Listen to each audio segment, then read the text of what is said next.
अब बेहतर लग रहा है, चलें बाय। हाय, सॉरी, आप कुछ लेंगे? चाय, पानी, कॉफी कुछ? कॉफी जूस में बहुत टाइम लग जाएगा और हमारे पास इतना टाइम नहीं है। एक काम करिए, आप मुझे 1 गिलास पानी पिला दीजिए। श्योर। Thank you.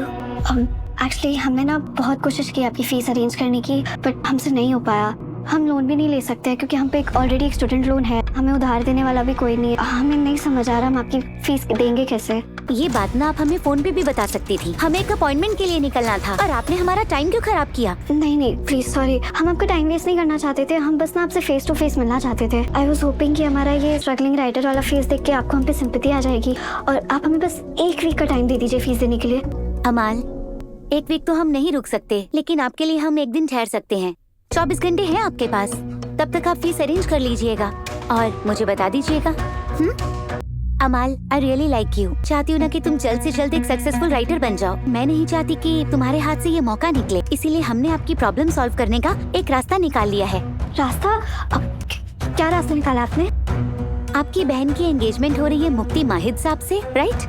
हाँ हो रही है, बट हमारी बुक पब्लिशिंग से शहर के एंगेजमेंट का क्या लेना देना? मैंने ना एक इंसान से बात की है कि इस सिचुएशन के बारे में, और मैंने उन्हें ये बताया है कि आप कितनी काबिल हैं और आप फ्यूचर में ना बहुत बड़ी राइटर बनने वाली हैं और वो पैसे देने के लिए रेडी भी हो गए। वो बहुत रिलीजियस इंसान, इंटरेस्ट लेना वो बहुत गलत समझते हैं, इसलिए सिर्फ अपने पैसे वापस लेंगे। लेकिन उनके 2 कंडीशन हैं।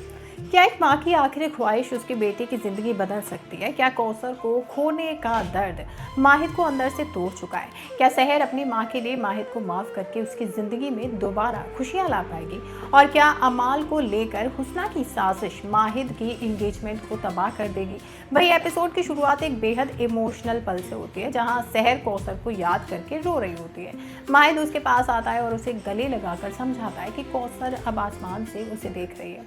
अगर सहर खुश रहेगी और अपनी ज़िंदगी में आगे बढ़ेगी तो कौसर को सबसे ज़्यादा खुशी मिलेगी। माहिद की बात सहर के दिल को छू जाती है और वो डिसाइड करती है कि अब वो माहिद को उसके गिल्ट के साथ अकेला नहीं छोड़ेगी।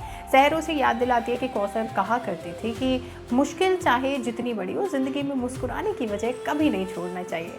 अब जब सहर माहिद से कौसर की कोई याद शेयर करने को कहती है तो माहिद का दिल भर आता है। वो बताता है कि कौसर ने उसे कहा था कि सहर को वापस उसके पास भेज दे, क्योंकि उसे डर था कि नियाजी मेंशन में सहर को बहुत तकलीफ होगी। माहिद मानता है कि उसने सहर को रोककर बहुत बड़ी गलती की।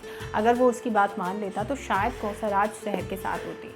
सहर माहिद को और उदास नहीं होने देती और अपनी एक फ़नी मेमोरी सुनाती है कि एक बार घर में चोर आ गया था और सब डर गए थे, लेकिन सहर ने हिम्मत दिखाई और उन चोरों से कहा कि घर में कुछ है ही नहीं तो वो चुराएंगे क्या। हाँ, चाहे तो वो उनके लिए आलू पराठा बना सकते हैं। लेकिन मजाक ये था कि सहर ने पराठा बनाया और आलू डालना ही भूल गई। अब ये सुनकर माहिद पहली बार दिल से हंस पड़ता है। सहर कहती है कि उसकी माँ के नाम पर वो कभी झूठ नहीं बोलेगी। फिर भी वो हुस्ना को खुश करने के लिए एक रैंडम जवाब दे देता है। हुस्ना के दिमाग में माहिद के एंगेजमेंट को लेकर बड़ी प्लानिंग चल रही होती है। वो अमाल को इस्तेमाल करके इस एंगेजमेंट को तोड़ना चाहती है और जब माहिद और सहर ट्रैफिक में फंसे होते हैं तब सहर को फिर कौसर की याद आती है। माहिद उसे संभालता है, लेकिन कहानी अब एक नए मोड़ पर पहुंच चुकी है। वेल, क्या अमाल अनजाने में हुस्ना के जाल में फंस जाएगी? क्या सहर और माहिद के बीच बढ़ रहा ये भरोसा एंगेजमेंट तक पहुंच पाएगा? और क्या कौसर की आखिरी इच्छा सहर की ज़िंदगी में सच में खुशियां ला पाएगी? वही आने वाले एपिसोड में इन सवालों के जवाब और भी ज़्यादा इंटरेस्टिंग होने वाले हैं, तो एपिसोड को मिस मत करना। इसीलिए चैनल को सब्सक्राइब कर लीजिए और वीडियो पसंद आई हो तो लाइक शेयर करना बिल्कुल मिस मत कीजिए।